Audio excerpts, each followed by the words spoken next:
تا ندا و سمیه برن گوجه سبز بخورن و یه دوری تو باغ بزنن، آقا مهدی رفت چند تا تیر و تخته پیدا کرد آورد.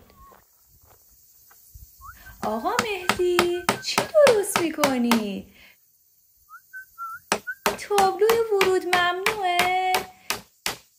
چه سوتی میزنه؟ خب آهنگ عوض شد.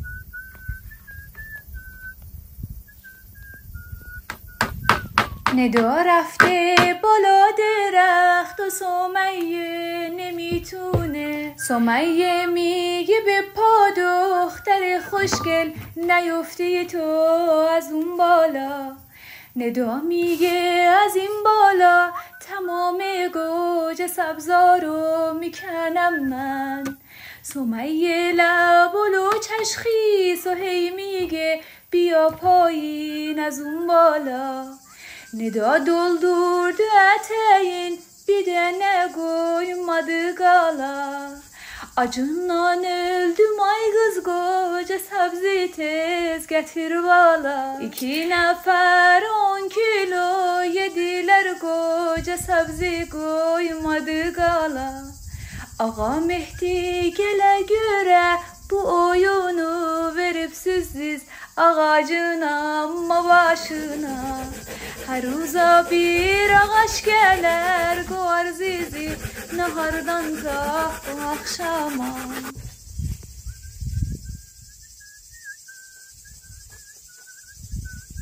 بله آقا مهدی، شما فقط سوتتو بزن. دیگه خبر نداری ندا و سمیه کل گوجه سبزا رو کندن. هیچ آن دیشمه گوی مادلگالا. نمیدونم از کجا پیدا کردی اینا رو. فامیلتونن؟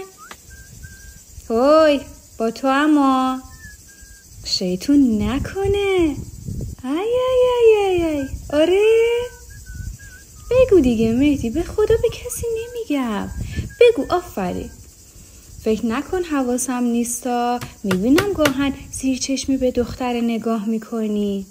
بابا عاشق olmuyorsan kendi oğlu gerek kendi kızın ala. هوی سندن من میخوای برات آستین بالا بزنم؟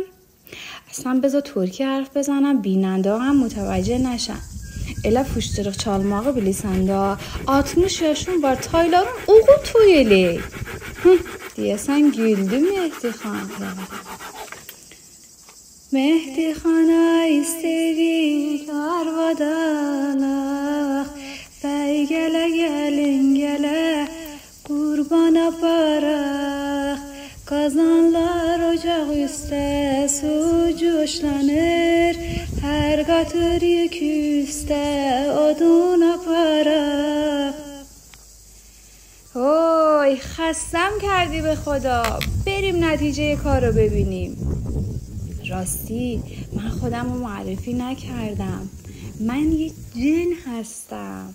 از من نترسینا. اوه نتیجه کارو آفرین. یه بوم نقاشی. پس آقا مهدیمون نقاش هستن. اوه ندا و سمیه اومدن. من غیب شم. ندا پاشو ببین چی گذاشتن رو کنده درخت. رنگ و گواش و قلم. ندا خودشو مگه به اون راست نزنیه. این که نه استاد لازمشون داره. استاد مهدی مگه نقاشه؟